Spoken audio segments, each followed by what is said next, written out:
이제 우리 하나님의 말씀, 우리 골로새서 2장 6절, 7절 우리 두 절의 말씀을 함께 찾으시고 우리 한 목소리로 봉독하도록 하겠습니다. 골로새서 2장 6절, 7절 함께 읽겠습니다. 그러므로 너희가 그리스도 예수를 주로 받았으니 그 안에서 행하되 그 안에 뿌리를 박으며 세움을 받아 교훈을 받은 대로 믿음에 굳게 서서 감사함을 넘치게 하라. 아멘. 우리 오늘 추수감사주일 예배를 맞이했습니다. 우리 오늘 예배하는 모든 성도들 10년 가운데 하나님이 큰 은혜 주시고 평강의 평강으로 가득 채워주시기를 바랍니다. 우리 옆에 계신 분들에게 하나님의 평강이 함께 하시기 바랍니다. 서로 축복하겠습니다. 네, 하나님의 평강이 함께 하시기 바랍니다. 네. 우리 이렇게 서로 한 번 더 인사할까요? 지난 한 해 동안 수고 많이 하셨습니다.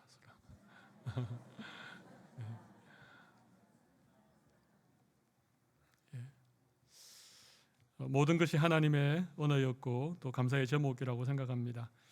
오늘 제가 추수감사주일 예배를 준비하면서 하나님께 감사할 게 뭐가 있을까 생각을 해보았습니다. 사실 엊그제 이 지역의 확진자가 발생하면서 오늘 추수감사주일 예배를 이렇게 함께 모여서 드릴 수 있을까 그런 마음이 많았는데 이렇게 오늘 이 추수감사주일 예배를 우리 성도들이 함께 또 이 자리에서 드릴 수 있는 것 얼마나 크신 하나님의 은혜인지 모르겠습니다. 또 우리 모두에게 하나님이 건강 주셔서 차 타고 걸어서 이 자리에 오게 하신 것도 하나님의 은혜이고 감사의 제목이라고 생각을 합니다. 좋은 교회 주시고 또 좋은 성도들과 함께 주님 섬길 수 있는 것도 우리에게 큰 감사의 제목이 아닌가 그런 생각도 해봅니다. 이 코로나 바이러스 때문에 우리가 참 일상의 어려움을 많이 겪었지만 이런 일을 지내다 보니 우리가 누려왔던 일상들, 소소한 그런 우리의 삶의 모습들이 전부 다 하나님의 은혜였구나 그런 감사의 마음도 생각이 났습니다. 무엇보다도 코로나 청정 지역이라고 할 수 있는 이 뉴질랜드에서 우리가 살아가는 것이 얼마나 큰 감사의 제목인지 모르겠습니다. 마스크를 착용을 해야 되는 사람은 불편함 때문에 또 착용을 해야 되는데 구입하지 못해서 착용 못하는 사람은 불안함 때문에 그런 마음들을 안고 살아가는데 우리는 마스크 끼지 않고 이렇게 예배하는 것이 얼마나 큰 은혜인지 모르겠습니다. 또 한 가지 제가 감사했던 것은 참 힘들고 어려운 그런 경제적인 상황 가운데에서도 하나님이 일용할 양식을 주시고 또 소망 가운데 믿음으로 이런 일들을 잘 이겨낼 수 있도록 우리의 마음을 붙들어 주신 것도 하나님의 크신 은혜이고 우리가 마땅히 드려야 될 감사의 제목이라고 생각을 합니다. 오늘 이런 감사의 마음을 가득 담아 살아계신 하나님을 예배하는 이 시간이 되면 좋겠습니다. 여러분 혹시 우야꼬 할머니라고 아십니까? 이분은 일본 분이 아니고 한국 분이십니다. 근데 왜 이분이 우야꼬 할머니가 됐는가 하면 아들이 둘이 있었는데 하나는 큰아들은 우산을 만들어 파는 아들이었고 둘째 아들은 집신을 삼아서 집신을 파는 아들이었습니다. 비가 오는 날에는 이 할머니가 늘 우야꼬 합니다. 둘째 아들이 집신을 팔아야 되는데 비가 오니까 집신을 못 파니까 늘 우야꼬 이렇게 걱정하고 하는 것입니다. 날씨가 맑고 해가 쨍쨍 나는 날에도 또 우야꼬 그럽니다. 왜 그럴까요? 네, 우산 파는 큰아들이 생각나서 이렇게 해가 쨍쨍한데 큰아들이 우산 못 팔까 봐 늘 우야꼬 하는 거예요. 그래서 이 할머니가 한국 분이신데도 우야꼬 할머니가 됐습니다. 누가 지어낸 얘기인지 모르겠지만 참 재미있는 얘기입니다. 이 할머니가 반대로 생각했으면 어떨까요? 해가 쨍쨍 나는 날에는 둘째 아들이 집신 많이 팔아서 감사하고 기쁘고 비가 오는 날에는 큰아들이 우산 많이 팔아서 기쁘고 감사하고 그렇게 살았으면 얼마나 좋았을까요? 근데 이 할머니가 늘 걱정에 염려에 늘 우약고 그렇게 평생을 살아오셨다는 겁니다. 물론 자식 둔 부모의 마음은 그렇죠. 아마 다 그럴 것입니다. 그런데 조금만 생각을 바꾸어서 우리가 생각해 보면 감사할 수 있잖아요. 기뻐할 수 있지 않습니까? 근데 생각보다 감사하는 것이 쉽지 않습니다. 아무리 감사할 만한 일이 있어도 전혀 감사하지 않는 사람들이 있습니다. 전혀 감사하지 않는 사람들. 또 겨우겨우 감사하는 사람들이 있습니다. 그러니까 진짜 좋은 일이 있어야, 진짜 감사할 일이 있어야 그때만 겨우 감사하는 그런 사람들이 있습니다. 그런가 하면 넘치는 감사를 하는 분이 계십니다. 그냥 막 감사가 흘러 넘치는 그런 분들이 계십니다. 제가 세 종류의 사람을 말했습니다. 첫 번째는 전혀 감사가 없는 사람, 두 번째는 겨우겨우 감사하는 사람, 세 번째는 뭡니까? 감사가 흘러 넘치는 사람. 자, 여러분들의 지난 한 해 혹은 여러분의 모습이 이 세 가지 중에 어떤 부류에 해당하십니까? 전혀 감사가 없는 사람. 아무도 고개를 끄덕이지 않으신데요. 제가 볼 때 몇몇 분 계신 것 같은데. 네. 겨우겨우 감사하시는 분들. 겨우겨우 감사하시는 분들. 네. 자, 그러면 감사가 넘치시는 분들. 아니, 고개를 끄덕여도 괜찮으십니다. 네. 제가 알기로 우리 성도님들 중에 늘 감사가 넘치는 권사님들, 늘 감사가 넘치는 집사님들 많이 계십니다. 힘든데도 감사하고 그런 분들이 계십니다. 근데 여러분, 그게 하나님의 은혜라고 하는 사실을 아십니까? 왜 이 감사하지 못하는가 하면 감사할 제목이 없어서 감사하지 못하는 게 아닙니다. 여러분, 그렇다면 우리가 먼저 생각해 볼 것은 이 감사가 넘친다는 의미가 무엇이겠습니까? 감사가 넘친다는 의미가 뭐겠습니까? 우리가 잘 아는 데살로니가전서 5장 18절 말씀 보면 범사에 감사하라. 이는 그리스도 예수 안에서 너희를 향하신 하나님의 뜻이니라. 범사에 감사하라. 이 말씀이 감사가 넘친다는 의미입니다. 범사라는 말이 어떤 의미입니까? 모든 일에 감사하라는 것입니다. 기쁜 일에도 감사하고 슬픈 일에도 감사하고, 그죠? 좋은 일에도 감사하지만 나쁜 일이 있어도 감사하라는 것입니다. 이게 범사에 감사하는 것이죠. 범사에 감사하다 보면 자연스럽게 우리의 삶에 감사가 흘러 넘치게 되어집니다. 흘러 넘친다는 것은 오버플로우를 말하는데 강에 물이 흘러 넘치는 것과 같은 것입니다. 여러분, 이 감사가 흘러 넘치는 사람들은요, 보면 어떤 것이 있어서 감사하는 것이 아니라 아무것도 없어도 감사합니다. 고난이 찾아와도 고난 가운데에도 감사를 하게 됩니다. 고난에는 뜻이 있죠. 하나님께서 우리에게 어떤 고통을 허락하시고 우리의 인생에 어떤 고난을 주시는 하나님의 목적과 이유가 있습니다. 하나님의 뜻을 발견하면 고난이 우리에게 유익이 되어지죠. 그래서 고난당하는 것이 내게 유익이다, 이런 고백을 하지 않습니까? 고난을 통해서 오는 유익을 발견하고 그것을 바라볼 수 있으면 고난으로 인하여 감사할 수 있는 것이죠. 그러니까 범사에 감사하는 것입니다. 고난을 하나님의 말씀으로 잘 해석하기만 하면 고난은 축복이 되어집니다. 근데 말씀으로 해석하지 않으면, 믿음의 관점으로 고난을 바라보지 않으면 그 고난은 우리를 힘들게 하고 괴롭게 하는 생고생일 뿐입니다. 그러니까 범사에 감사한다는 게 이런 의미입니다. 어떤 일이 있어도 감사하는 것이죠. 여러분, 혹시 지선아 사랑해라는 책을 아십니까?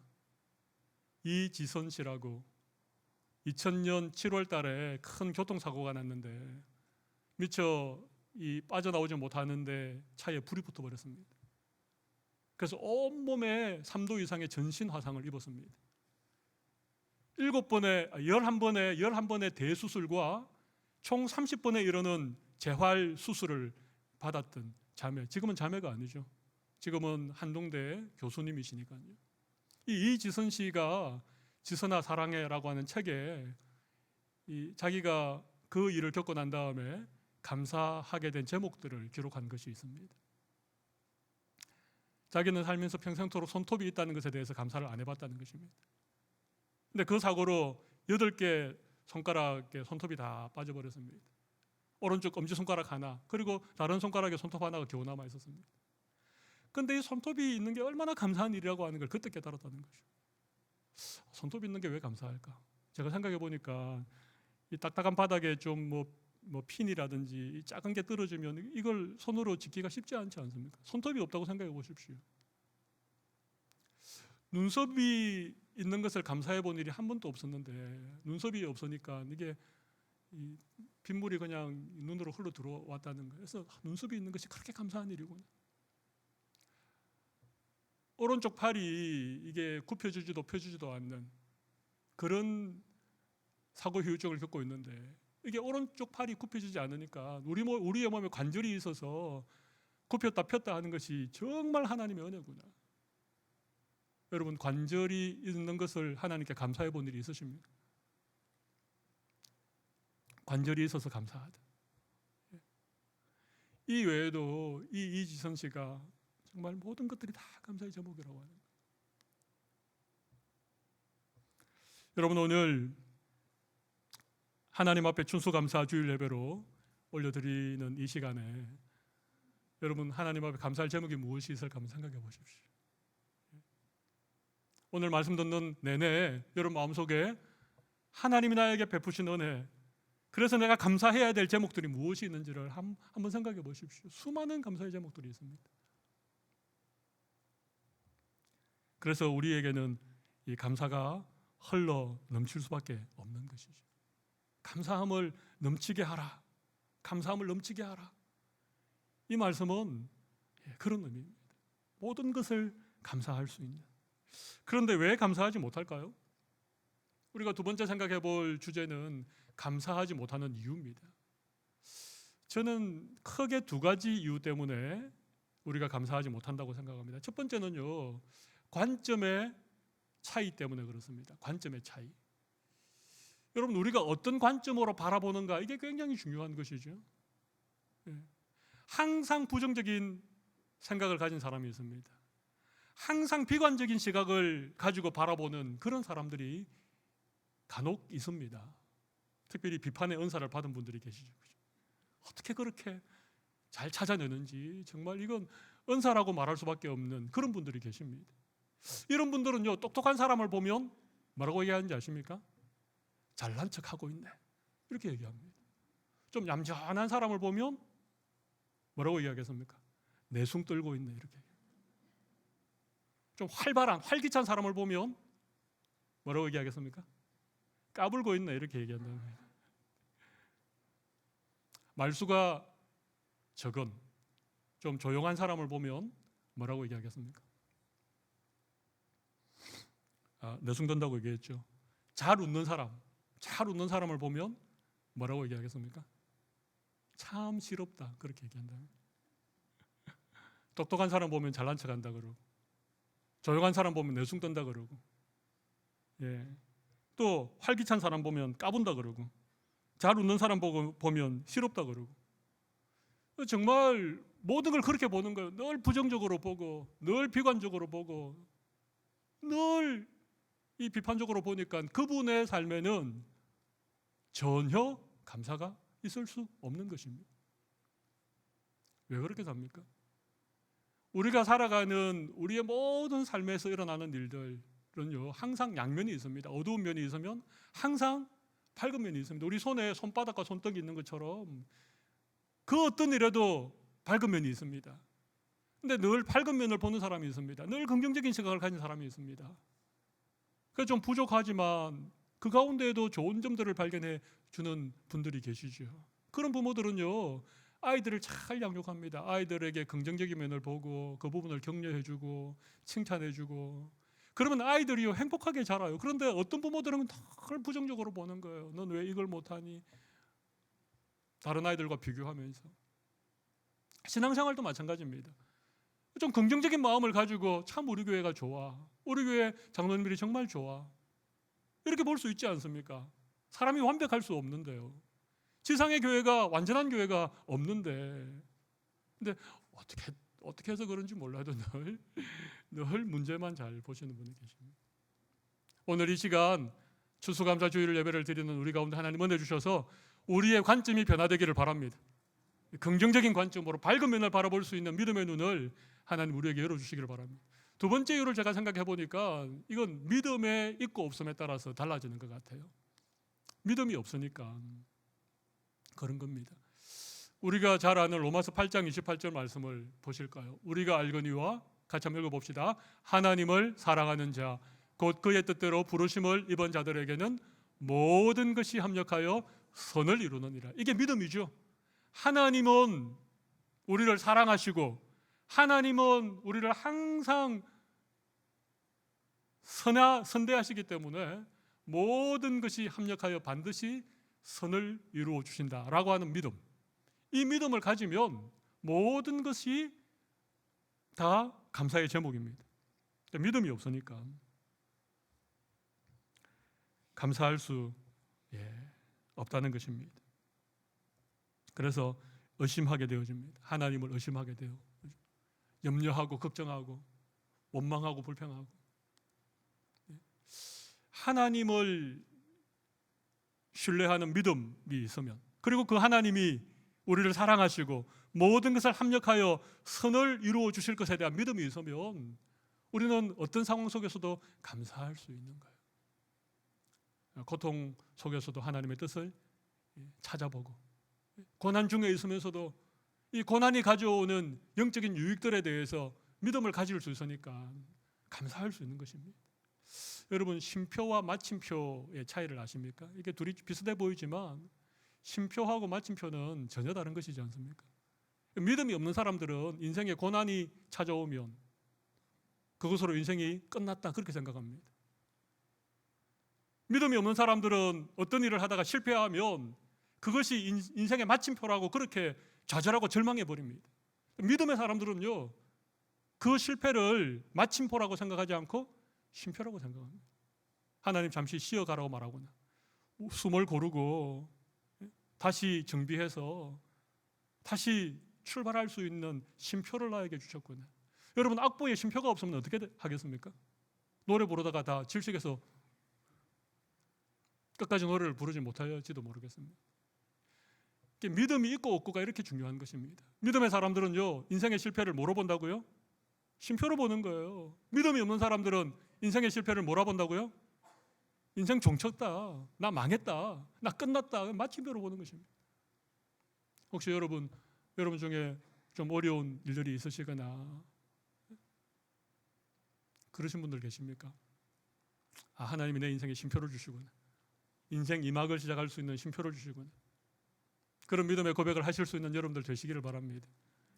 믿음이 있으면 우리는 감사할 수 있습니다. 마지막으로 세 번째 주제를 한번 생각해 보면 좋겠습니다. 세 번째 주제는요, 넘치는 감사의 비결입니다. 넘치는 감사의 비결. 자, 어떻게 하면 우리의 삶 속에 감사가 넘쳐날 수 있을까? 오늘 본문을 다시 한번 보시면 좋겠습니다. 먼저 6절을 한번 보실까요? 그러므로 너희가 그리스도 예수를 주로 받았으니 그 안에서 행하되. 여러분, 우리가 넘치는 감사의 삶을 살 수 있는 첫 번째 비결은요, 예수님을 나의 구주와 주님으로 받아들이는 것입니다.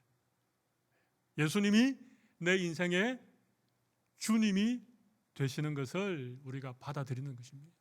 이게 너무 중요합니다. 제가 한번 여쭤보겠습니다. 사랑하는 성도 여러분, 여러분의 인생의 주인이 누구십니까? 예수님이십니까? 진짜 예수님이십니까? 자기 자신이 인생의 주인이 되는 사람들이 많이 있습니다. 내 인생은 나의 것. 그러면서 자기가 자기 인생의 주인이 되어 살아가는 사람들이 거의 대부분이라고 저는 생각합니다. 근데 여러분, 내가 내 인생을 책임질 수 있습니까? 내가 내 인생의 모든 필요를 공급할 수 있습니까? 내가 얼마만큼 지혜로우면 내 삶에 유익한 것과 그렇지 못한 것을 분별할 수 있겠습니까? 대부분 자기 자신이 자기 인생의 주인이 살아가는 사람들은요, 자기 욕심의 노예로 살아가는 겁니다. 자기 죄된 욕망의 노예로 살아가는 것입니다. 그 사람들에게는 돈이 주인이고 출세가 주인이고 성공을 쫓아서 살아가는, 그래서 돈의 노예가 되고 성공의 노예가 되고 출세의 노예가 되어서 살아가는 대부분의 사람들이 자기가 자기 인생의 주인이라고 생각하는 사람들의 삶입니다. 심지어는 알게 모르게 우리가 전혀 모르는 가운데 사탄의 노예가 되어서 살아간다는 것입니다. 이 세상을 주관하는 어두움의 권세에 얽매여서 거기에 종로로 하면서 살아간다는 것입니다. 여러분, 예수님께서 이 땅에 오신 것은 우리가 매여 있는 이 모든 죄와 사망의 사슬에서부터 우리를 풀어주시고 우리에게 참된 자유를 주시기 위해서, 참된 생명을 주시기 위해서 이 땅에 오신 것입니다. 그분이 나의 구주가 된다는 이 사실을 우리가 믿음으로 받아들이지 않으면 여러분, 우리는 결코 진정한 감사도, 진정한 우리의 인생의 하나님의 은혜도 깨닫지 못하고 살아가게 된다는 것입니다. 다시 한번 여쭤보겠습니다. 예수님이 내 인생의 주인이십니까? 마태복음 7장에 보면 우리 예수님께서 나더러 주여 주여 하는 자들이 다 천국에 들어갈 것이 아니요 다만 하늘에 계신 내 아버지의 뜻대로 행하는 자라야 들어간다고 했습니다. 그냥 우리가 예수님을 주님 주님 한다고 해서, 예수님이 나의 구주와 주인이 되신다라고 우리의 입술로 고백한다고 해서 그렇게 살아가는 것 아닙니다. 6절을 다시 한번 보실까요? 오늘 보면 6절을 보시면 너희가 그리스도 예수를 주로 받았으니 그 다음 뭡니까? 그 안에서 행하라는 것입니다. 예수님을 주님으로 받았다면 반드시 그 안에서 행해야 돼요. 여기 행한다는 말은 걸어간다, 그분 안에서 걸어간다, 혹은 그분과 함께 살아간다, 그런 의미입니다. 예수님이 나의 주님이라면 내가 예수님 안에서 걸어가야 됩니다. 예수님이 나의 인생의 주인이라면 내가 예수님 안에서 살아가야 된다는 것입니다.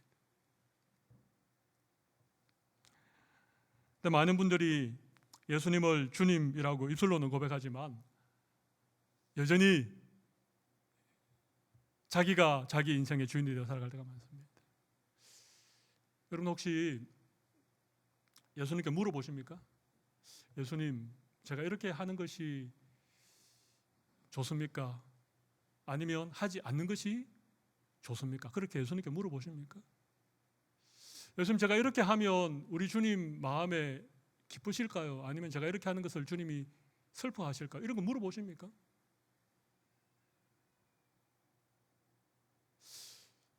그런 것 물어보지 않고 예수님이 내 인생의 주인이라고 얘기하는 것은 이게 뭔가 앞뒤가 맞지 않는 얘기입니다. 맞지 않는 얘기입니다. 예수님이 내 인생의 주인이라는 말은 예수님께 그렇게 물어보는 것입니다.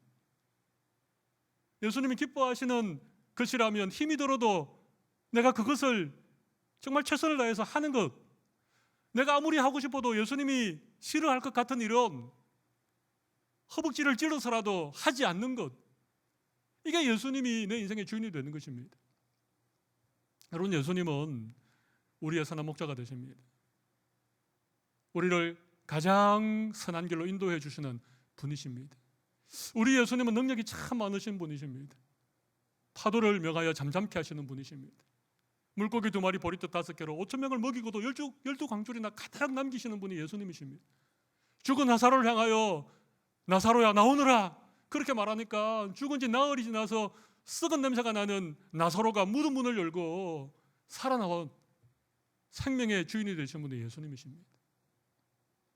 여러분, 그 예수님이 내 삶의 주인이 되시는데, 그리고 내가 그분 안에서 살아가고 있는데, 여러분, 이것이 감사가 넘치는 삶을 살아가는 첫 번째 비결이라고 하는 것입니다. 예수님을 구주로 받는 것, 그리고 그 안에 행하는 것, 이것이 첫 번째 비결입니다. 두 번째는요, 7절을 보시죠. 7절 보시면 그 안에 뿌리를 박으며 세움을 받아 교훈을 받은 대로 믿음에 굳게 서서 감사함을 넘치게 하라.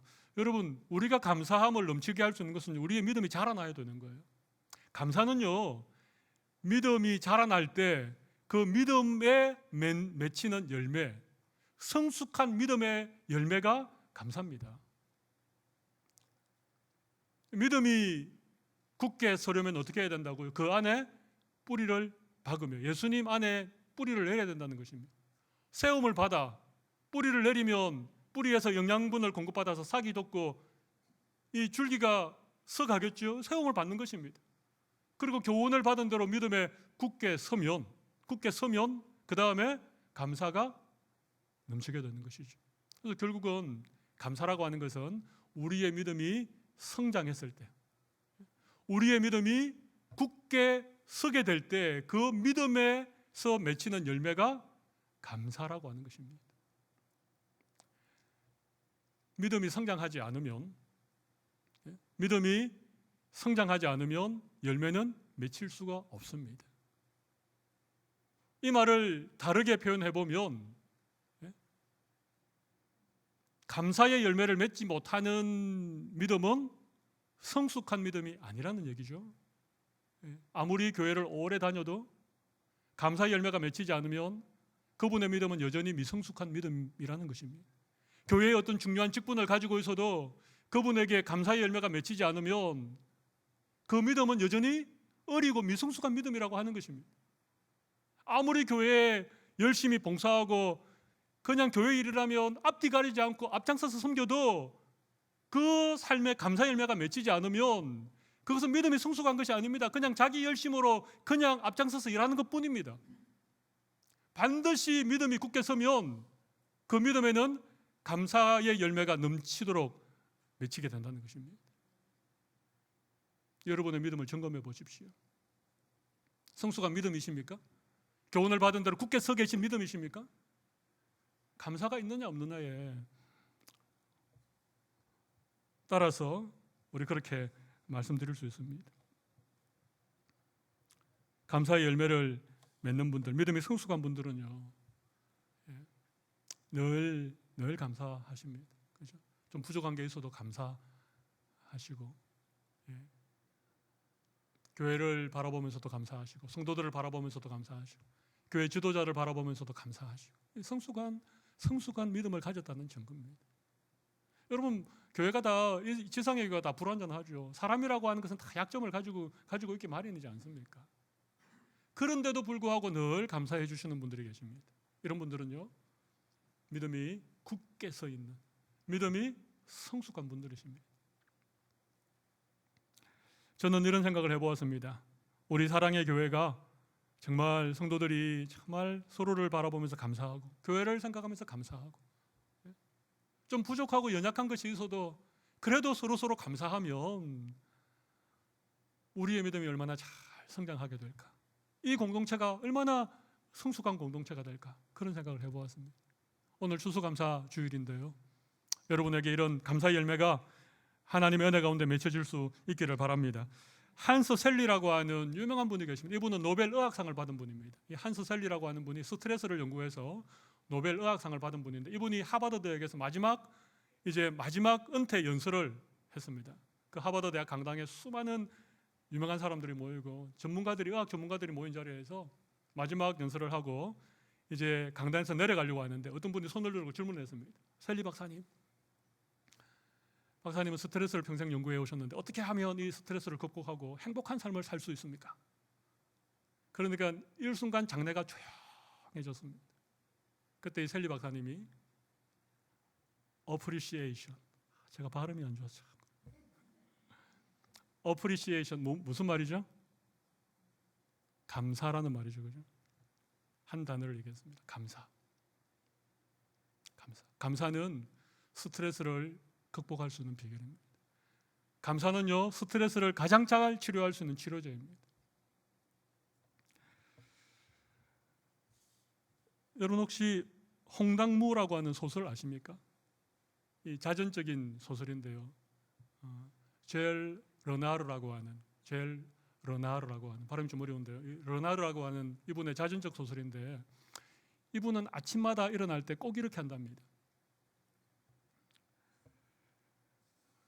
눈이 보인다, 귀가 즐겁다, 몸이 움직인다, 기분도 괜찮다, 참 고맙고 감사하다, 인생은 참 아름답구나.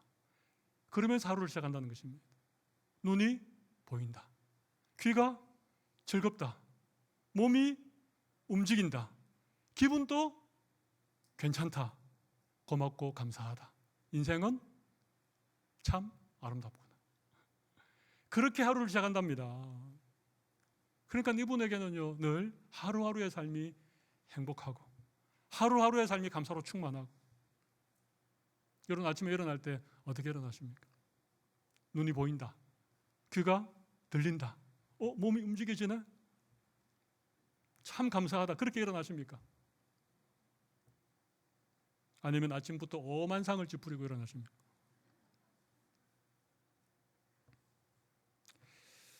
마하마트 간디라고 하는 우리가 잘 아는 분은 감사의 분량이 행복의 크기를 결정한다, 그렇게 얘기했습니다. 감사의 분량이 행복의 크기를 결정한다, 그렇게 얘기했습니다. 독일의 유명한 신학자이면서도 신실한 목회자였던 본 회퍼라고 하는 목사님은요, 감사를 통해 인간은 부자가 된다, 그렇게 얘기했습니다. 감사를 통해 부자가 된다는 것입니다. 감사를 할 수 있으면 부자로 살아갈 수 있다, 그런 얘기겠죠. 감사는 감사를 낳고 불평은 불평을 낳습니다. 이건 만고불변의 진리입니다. 감사하는 사람에게는 계속해서 감사할 일들이 생길 수밖에 없습니다. 그런데 원망하고 불평하면 결국은 내 인생에 불평과 원망으로 가득한 어둡고 고통스럽고 그런 삶을 살 수밖에 없습니다. 여러분은 어떻습니까? 여러분에게는 감사가 넘쳐납니까?